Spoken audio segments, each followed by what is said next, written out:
Olá, o meu nome é Adelino Teles. Estou hoje participando da homenagem dos 125 anos do nosso Legislativo caxiense, a qual eu tive orgulho de ser vereador no período de 2014 a 2016. Tenho muito orgulho de ter trabalhado no município de Caxias do Sul durante 42 anos. Também tive a oportunidade de ser secretário do Meio Ambiente por 5 anos, na qual eu pude trabalhar pela nossa cidade de Caxias do Sul. Tenho certeza que fiz algumas obras que ficaram marcadas na minha trajetória. Nesta Câmara de Vereador, eu tive a oportunidade de homenagear uma pessoa que é a cara do Legislativo caxiense na atualidade, com cidadão emérito de Caxias do Sul.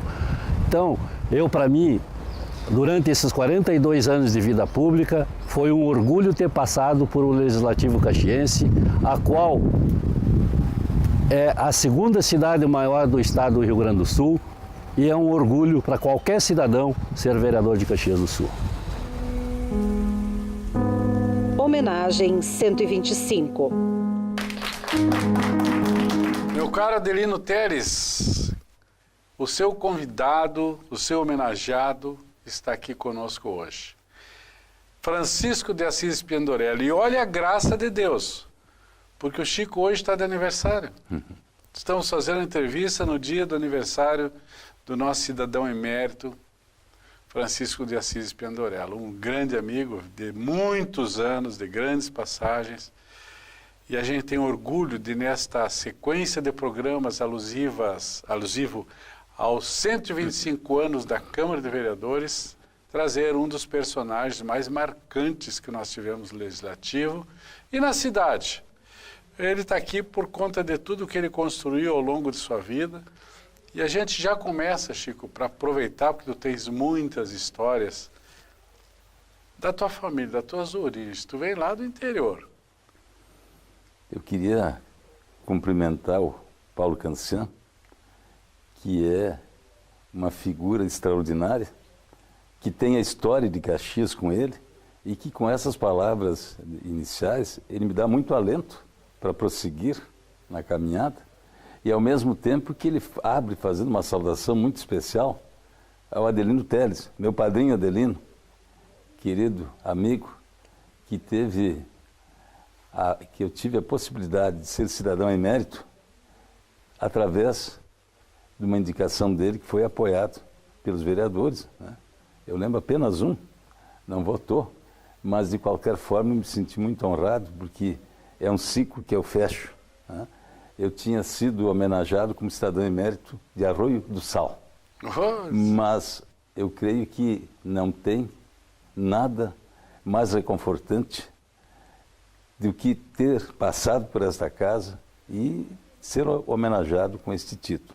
Então eu me sinto muito gratificado, quero agradecer ao Adelino. Eu sou um homem de fé, assim, eu rezo todos os dias pelos meus amigos, é o que eu posso fazer, pelo Paulo, pelo Adelino, por tantos e tantos outros, né, que são os que iluminam, ajudam a termos essa caminhada e, ao mesmo tempo, agradecer essa possibilidade tão rara de poder vir aqui e cumprimentar pelo trabalho que essa comissão, que tu, Paulo, e todos aqui desta casa, o presidente, todos os vereadores, estão fazendo pelos 125 anos de comemoração da Câmara Municipal de Caxias do Sul. Tu vieste do interior, né, Chico? Tu tem um Espiandorello no nome, mas tu é pelo duro, cara.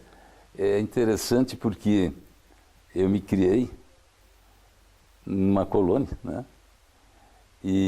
Mas ocorre que eu também tenho muita vinculação, por isso eu perdi o sotaque, né? Eu falo dialeto, mas eu perdi o sotaque porque eu ia para Bom Jesus, no Caraúno, onde eu tinha um tio que possuía uma serraria.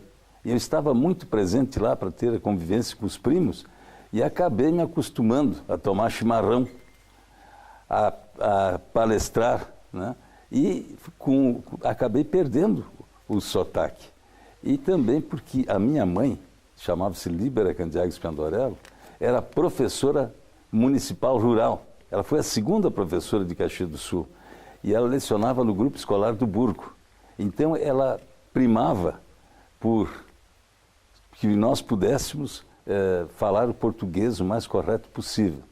E a minha avó sempre falava o dialeto italiano, era Giovanna Barca, conhecida, mas era Giovanna Rosarin Candiago, casou com meu avô. Então eu tive essa possibilidade, acho que é bonito quem pode nas famílias, manter essa tradição da língua, né? E com isso aprimorar, que hoje é muito importante isso, porque na minha época, por exemplo, a gente trabalhava uma vida inteira numa empresa só. O meu pai trabalhou, Martim Francisco Pendorelli, 44 anos, 4 meses e 4 dias, na metalúrgica Abramo Weber. Ele só tinha cursado até o 3º ano primário, mas ele tinha muita criatividade, e a Weber era, na realidade, uma escola. A escola de Caxias era a metalúrgica Abramo Weber. E ele, além disso, era um grande esportista, gostava de jogar futebol, né? E jogou, foi tricampeão pelo Grêmio Atlético Weber em Caxias, fundou o Flamenguinho na época, do Rio Branco com o Rui Barbosa, que eram 2 agremiações. Sim. E quando foi servir, ele foi convocado para São Leopoldo. Aí me deu curiosidade de saber por quê. É que São Leopoldo tinha um dos melhores times do Brasil de futebol, o Grêmio Leopoldense, que era dos militares. Então eles requisitavam os melhores no Brasil, colocavam lá. E quando houve o centenário da Revolução Farroupilha, 35, a partida final foi feita entre o Grêmio Porto Alegrense e o Grêmio Leopoldense. E o Grêmio Porto Alegrense ganhou o campeonato porque tinha uma figura imbatível, até hoje é uma lenda, que era goleiro chamado Lara. Opa! Então, essa convivência fez com que eu pudesse adquirir esse processo todo. E deles também vem, digamos, especialmente a minha avó, a minha mãe, o sentido de trabalho comunitário, da participação, do servir, né? E do meu pai, a forma que ele tinha, zelando pela pontualidade, pelo trabalho. E por isso eu fiquei muito gratificado com a homenagem que foi feita pelo Adelino, por causa das origens, de tudo que se fez, de tudo que se trabalhou. E eu, desde o início, ainda domingo eu falava isso, com uma família que eu entregava leite. A Virgínia está com 86 anos, a Gasola. Eu entregava leite lá com 7 anos, porque a minha avó ficou viúva com 28 anos, cheia de filhas e filhos. E aí ela começou, ela fazia escoe é vassoura, fazia vassouras, e cuidava, e tinha umas vaquinhas de leite. E quem entregava o leite desde os 7 anos fui eu. Lá Aqui em Lourdes, aqui no bairro de Lourdes, aqui na região do bairro Cruzeiro, que era tudo colônia, né? Então nessa área eu fazia entrega manual, se entregava de casa em casa, e isso me fez com que eu procurasse zelar e trabalhar muito, né? E descobrir que, apesar de ter sempre estudado à noite, uma das questões fundamentais é a gente estudar, se dedicar, gostar do que se faz. E eu sempre tive muita alegria, muito prazer em fazer aquilo que eu gostava de fazer, né? Depois eu tive uma convivência, eu fui para o Zambelli, eu trabalhei fazendo santos no Zambelli, né? E fiquei lá uns 3 ou 4 anos e tinha lá figuras excepcionais. Tinha, por exemplo, o Nadir Dalemoli, que era um grande artista que tinha. Tinha lá o Nilo Tomasi, que faleceu. O Nadir está vivo ainda, o Nilo Tomasi. Tinha lá o Orlando, que era outro diretor que havia lá. E havia artistas que tinham assim, uma vocação muito grande, que foram até homenageados por Caxias. Mas o importante é que lá eu fui aprendendo a convivência, o relacionamento com as pessoas, e aprendi, por exemplo, uma questão muito importante. Houve uma época de uma crise muito grande do Zambelli, em que não se vendia santos, e o Zambelli atendia o Brasil todo. Aí nós fomos conversando, fomos chamados, mas por que não se vende santos para o Nordeste? O São Francisco de Assis, que tem toda a correlação com o Nordeste, parou as vendas.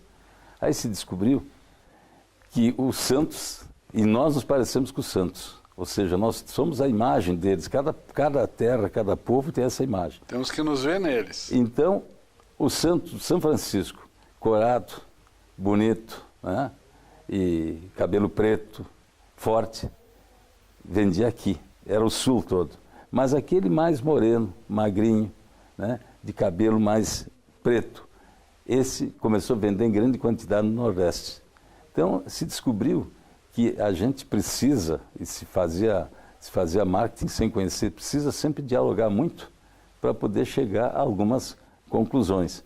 E, em função disso, eu fui me criando, fui vivenciando, né? E certamente depois eu trabalhei no Vicentine, fui melhorando, já estava estudando já estudando em 60, já estava estudando era contador, que a gente dizia. Fui para os Vicentine, trabalhei de mecânico, depois já fui para o escritório, mexer com os papéis, né? E aí fui tocando a minha vida, até ingressar por concurso na Caixa Econômica Estadual. Ingressei muito jovem na Caixa Econômica Estadual por concurso, que, por sinal... Que ano foi isso, Chico? Desculpa. Foi em 62, eu fiz o concurso, em início de 63 começamos a trabalhar.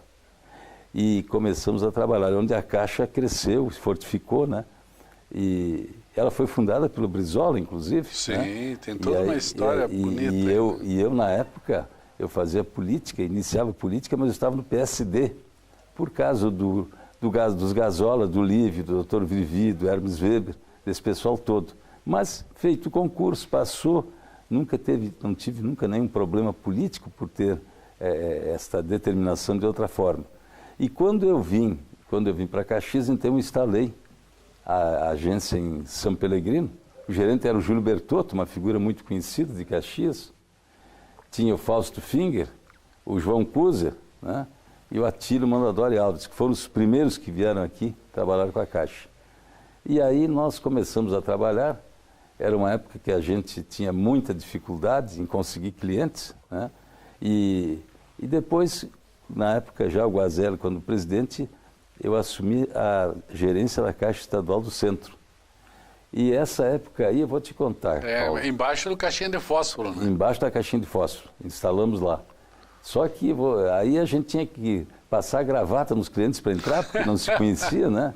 Eu tinha 22 anos. E até a gente adquirir confiança. E depois nós tínhamos um uniforme, era uma camisa com uma gravata, né? E como estudava, andava, eu vou te contar, a gravata aquela caminhava, porque não tinha tempo nem de... E aí houve um processo onde eu tive muitos amigos. Aí a gente foi tendo amigos, porque eu adotei a seguinte técnica. Todos que chegavam lá para abrir conta, eu pessoalmente atendia, eu via a história dele.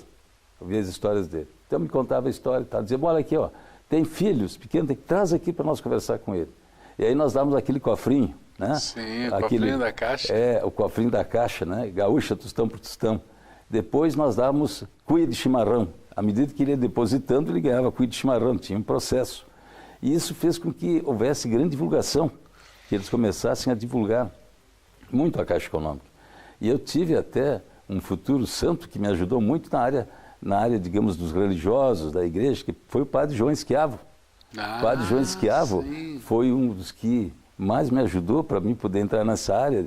E tudo isso, eu fui adquirindo credibilidade, confiança, né, muito intensa. E eu tinha uma característica, eu nunca trabalhei com cofre, eu nunca tive. Acho que foi o único gerente que tu ouviste falar que nunca teve cofre. Eu não tinha cofre. Eu trabalhava com clientes que eu confiava, que de manhã a gente ia acertar, olha, vocês vão sacar de manhã, tu me traz, deposita de manhã que a gente encaminha. Então, eu fui fazendo dessa forma e aí eu tinha ainda uma dificuldade de subir, de encontrar, digamos, grandes empresários, o pessoal todo, que fosse cliente também, que fosse participar. Nós fomos crescendo e aí colocamos o seguinte, instalamos uma rádio. Tem uma escada que sobe do primeiro para o segundo andar, nós instalamos uma rádio lá e essa rádio apresentava, por exemplo, quem é que se apresentava lá? Viramundo, Quebra-Queixo, Xerenga, né? Aí Vivo para testemunhar, o compadre Cabeleira. Tinha também as mulheres que se apresentavam, que cantavam. Ou seja, nós fazíamos um programa da meia hora às 3 horas, mas com meia hora dedicada àqueles que colaboravam mais conosco, que participavam. Então eles tinham o direito de se apresentar. E a gente já tinha uma claquezinha para aplaudir e tal. E com isso, nós fomos angariando grandes clientes, porque quando ele terminava o programa, ele recebia um crachá e recebia uma carteira que ele era amigo da Caixa. O amigo da Caixa podia entrar em qualquer dependência, inclusive na gerência. Ele atendia lá na gerência e com isso nós fomos crescendo. Fomos crescendo passamos a ter os depósitos deles, recebemos depósitos judiciais, porque tínhamos uma conta no fórum, pegamos o depósito do Weber, que na época era muito poderosa, porque nós tínhamos lá o quê? Um posto de arrecadação, o SAMAI, posto de arrecadação, a prefeitura, um posto de arrecadação, e tivemos 10 postos que descentralizavam o movimento. E para poder atender isso tudo, o que se fazia?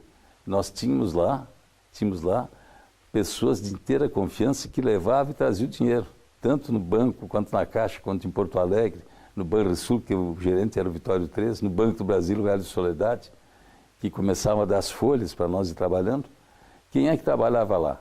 Um está vivo aí e vem sempre, né? Tinha o Lazarete, que faleceu, que era motorista de táxi. O Lazarete, que estava aí, tinha o Dallagnol, tinha o Neves e tinha o Luiz Pisetti, que ainda está vivo com 93 anos e que pode contar a história. Nunca se contou um tostão e deu sempre tudo certo. Como foi, eu não sei. Eu sei que a gente jogava, naquela época se jogasse, fazia um papel, se enrolava o dinheiro no papel papel de jornal, e se entregava, e foram lá, foram 20 anos assim, e nunca deu uma diferença. Eu acho interessante essa informação, especialmente, eu vou tentar traduzir um pouquinho no seguinte sentido: um banco que não tinha cofre e que atendia a folha de pagamento das principais empresas da cidade e poder público, e tinha que fazer todo esse movimento.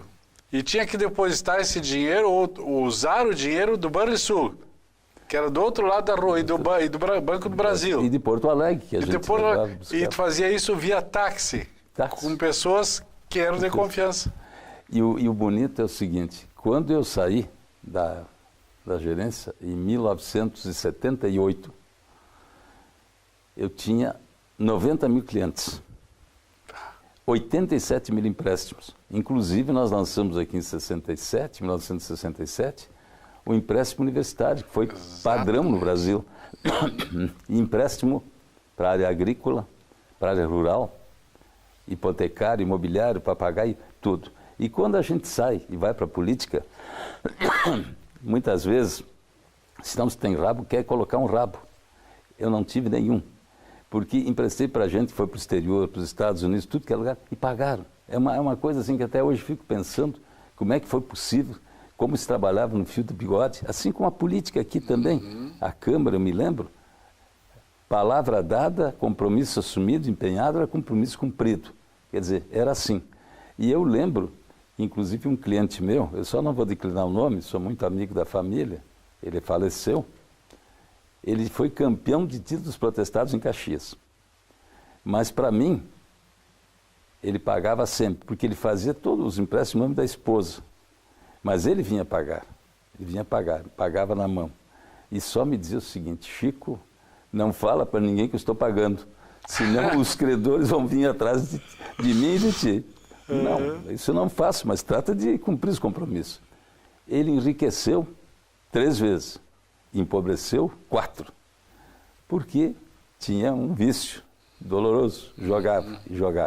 Então ele, quando ia bem, jogava fortuna, se ganhava, multiplicava, se não perdia, ficava de novo na mesma situação. Mas são casos assim, se tinha, e aí eu acabei adquirindo, eu adquiri um outro nome, o Chico da Caixa, quer dizer, foi a história que foi contada em termos da Caixa. O Chico da Caixa tem aí uma matriz política calçada em cima de milhares de afiliados. Todo mundo queria ser afiliado do Chico. Como é que tu construísse essa relação com as pessoas? É assim, no começo eu fui recebendo afiliados, mas era batismo, de crisma, de primeira comunhão. Só quando chegou o número de 300, eu vi o seguinte: como é que eu vou fazer? Porque eu não tinha mais recurso. A dona Leandro lá em casa, né, aclamada, escuta, mas entre casamentos, festas e teus afilhados, nós vamos passar fome, não tem como resolver. Digo, não, mas vamos encontrar uma saída.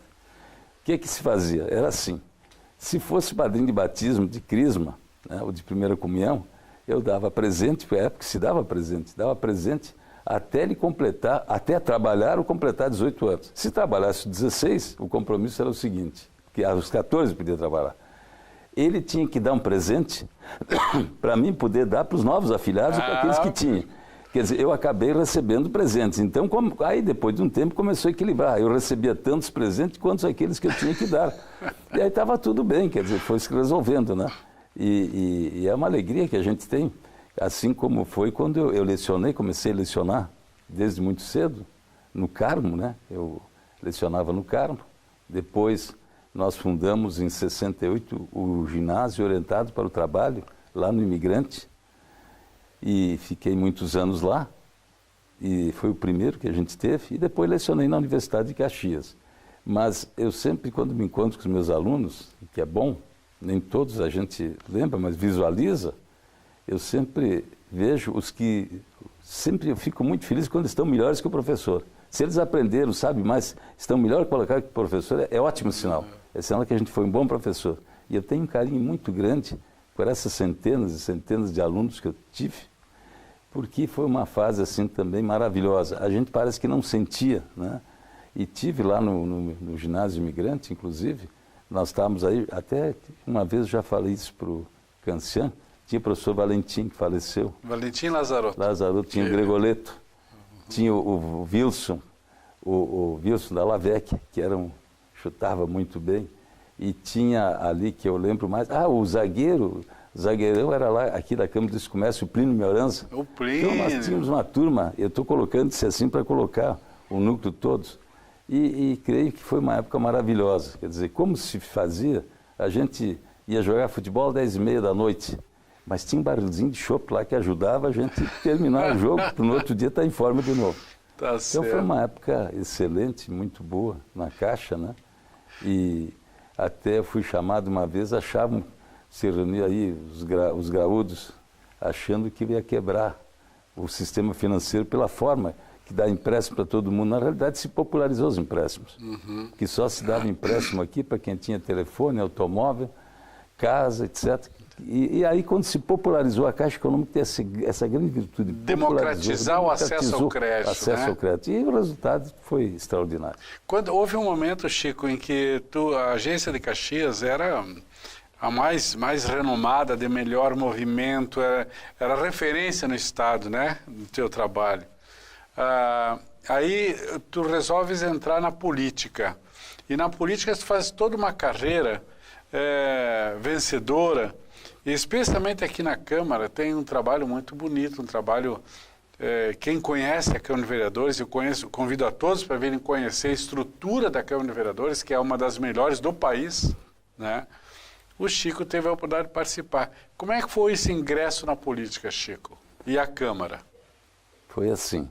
Eu iniciei sendo deputado estadual, em 78. Fiz uma reeleição em 82. Motivado e com força da própria Caixa Econômica, que resolveram fazer isso. Não tinha nenhuma estrutura partidária, foi feito em termos de Caixa Econômica. E quem propôs isso e insistiu muito foi o José Inedi Dias Benfica, que foi vereador da casa. Benfica. Né? Foi vereador da casa. E o Pizete fazia campanha para mim. Mas ocorreu um fato muito interessante. Como ele era do PC, Partido Comunista, sim, ele não votou em mim. Ele fazia campanha, mas não votou em mim, uma questão ideológica. E eu lembro que eu falava com o teu pai veio de Erechim, e já estavam uns anos aqui ambientado, era o professor Cancian, que eu tenho lições de vida maravilhosas com ele, e ele disse, mas Chico, tu vai te meter nisso? Mas como é que tu vai fazer? Quem é que vai fazer a campanha? Eu digo, os meus amigos, a minha mulher, as crianças que estão aí, e é isso, nós não tínhamos estrutura, foi feita uma campanha assim, digamos, de levar um nome, e eu fiz a eleição. Depois, em 86, eu perdi a eleição. Eu não ganhei, apesar de ter feito uma grande votação, sempre aumentava muito. Acontece que veio o Plano Cruzado. O perfeitamente. O PMDB roubou a eleição, né? Que era o Sarney. E aí, o que ocorreu? Praticamente elegeu-se só o PMDB. E nós, com toda a votação, como havia a proporcionalidade, ficamos de fora. Aí eu resolvi sair da política. Saí da política, saí do partido e fui convidado para ser superintendente da Caixa. Porque eu nunca deixei de ganhar pela Caixa, eu sempre percebia pela Caixa para não perder a aposentadoria, sempre. Aí fui para a Caixa, fui para lá.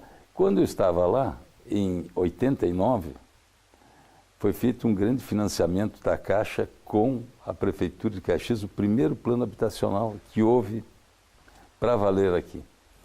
E aí o prefeito o prefeito Mansueto Serafini e o governador e o presidente da Caixa, que era o Guazelli, resolveram que eu deveria vir aqui para administrar, para trabalhar, e cuidava da Caixa e ao mesmo tempo da prefeitura para sair. O plano era fazer 5.000 casas em 3 anos. E nós conseguimos fazer isso. Brotaram bairros aí, olha, o Pôr do Sol, pioneiro Pôr do Sol que ele colocou. Foi concluído o Santa Fé já tinha o Belo Horizonte, Vila IP, Cabo de Soldados da Brigada Militar, Vila Leão. Aqui deste lado foi feito o Reolão, foi feito depois do Reolão aqui, foi feito aqui na saída, tem outro grande bairro, aqui em cima, que era o Pôr do Sol. E, enfim, nós fizemos um lote e aproveitamos e atendemos realmente 5.000 casas. Foi um plano de habitação maior que nós tivemos em Caxias. Plano de habitação, e eu substituí o professor Isidoro Zores, que tinha feito um planejamento, né, nesse sentido. Então, de forma prática, nós completamos isso aí. Foi um plano assim que realmente colocou para funcionar. E eu creio que foi feito depois também, havia o pessoal aqui que ajudava muito, ou seja, nós fizemos mutirões muito grandes. E eu comecei também a trabalhar numa proposta que era fazer com que eram operações integradas, Sim. mas se chamava essas operações, eram feitas com homens do Exército, 150, 200 homens, Aciso. Aciso. Todos os bairros a gente entrava lá, fazia um planejamento, só saía quando estivesse pronto. Isso foi dando uma condição, uma visibilidade muito grande. Em função disso, desse trabalho todo, quando terminei, eu saí antes, em 92, depois que houve o incêndio aqui da Câmara, a Câmara estava inclusive na prefeitura, né? E tu estavas no dia do incêndio, né, Chico? Estava lá, porque eu trabalhava até às 10 da noite, 10h30, para poder atender o povo todo, né? E... Chico, nós temos 1 minuto. 1 minuto para terminar. Bom, eu queria só falar, para colocar isso, o seguinte: a minha chegada na Câmara de Vereadores, eu fiquei aqui 16 anos, né? Fui 3 vezes presidente, mas eu creio que teve uma equipe sensacional aqui, que fizeram mudanças, alterações, trabalharam muito e deram realmente uma estrutura espetacular para a Câmara. É um ambiente que realmente me realizei, acho que foi um contato direto com a população e teve aqui também mudanças muito grandes, porque quando a primeira vez que eu assumi como presidente, nós damos uma estrutura para a casa, com condições, trabalhando de comum acordo com todos, e a Câmara realmente é motivo de orgulho em todo sentido que tem, no sentido cultural, no sentido de atendimento, com o aproveitamento que foi feito da casa. Eu só quero dizer o seguinte, que uma dos fatos que ocorreu aqui, nós criamos aqui, quando tinha muitos pássaros que morriam de encontro aos vidros aqui, e nós fizemos aqui um local, o bebedouro de pássaros. Isso e mesmo. foi assim, dizem que é a maior obra que foi feita aqui. Na realidade, salvamos pássaros. E outra coisa, a questão da inauguração aqui do anfiteatro, que quando eu estava na presidência, fizemos o anfiteatro, e não chegou material, houve uma greve na área, e nós tínhamos marcado a data para inaugurar, o prefeito era o Sartori, não queria vir para a inauguração, não queria entrar, conseguimos convencer, mas não tinha nada, não tinha cadeira. Todo mundo em foi um pé. escândalo, levei um pau da imprensa violento, mas foi inaugurado e agora está aí prestando serviço. Verdade. Então, eu acho que aqui na casa eu me realizei pelo trabalho que foi feito, pelos vínculos, e porque realmente se criou aqui, né? Por exemplo, os jornais, todos eles passaram a ter Centro de Memória. Centro de Memória, que Sem foi criado, dúvida. Centro de Memória, todo ele. E além do Centro de Memória, se preparou uma equipe, como tem hoje, né? Que atende a área jornalística, a TV Câmara, que foi outra coisa importantíssima, Verdade. que foi criada, tem 11 anos agora, é um êxito muito grande. Então, se deu condições, e se atendeu, começou a se atender também a população de uma forma geral, que viu na Câmara a forma que ela tinha, forma ampla, democrática, de poder trabalhar, de poder colocar os assuntos, debater e de manter contato direto com os vereadores, com a população. Tá certo. Chico, uma pena. Eu teria vontade de ficar aqui, desejo de ficar aqui te ouvindo, porque eu conheço boa parte da tua história. tem um carinho muito grande pelo vereador, pelo gestor da Caixa, pela pessoa que emprestava dinheiro com o papagaio e tantas outras coisas que viabilizaste não só para mim, mas para milhares de pessoas que estão nos assistindo. Paulo, 30 segundos só. Quando eu fui vice-prefeito também, e a Caixa me ajudou muito, eu tive durante 10 anos na Festa da Uva, que é outra coisa importante que nós temos que resgatar a história, e que essa casa tem muito que falar sobre a Festa da Uva e a ligação tanto com a Prefeitura, quanto especialmente com a Câmara de Vereadores. E eu realmente aí que fui vendo a grandeza que essa cidade tem. Perfeito. Chico, muito obrigado, viu? Eu que agradeço. Fica com Deus no coração, um abraço à família, Dona Leone, os filhos. Tá? E muito obrigado por ter escolhido um dia como esse também, para mim poder vir aqui. Parabéns pelo aniversário. Estou muito feliz, muito obrigado pelo bom. Carinho, pela atenção e pela entrevista.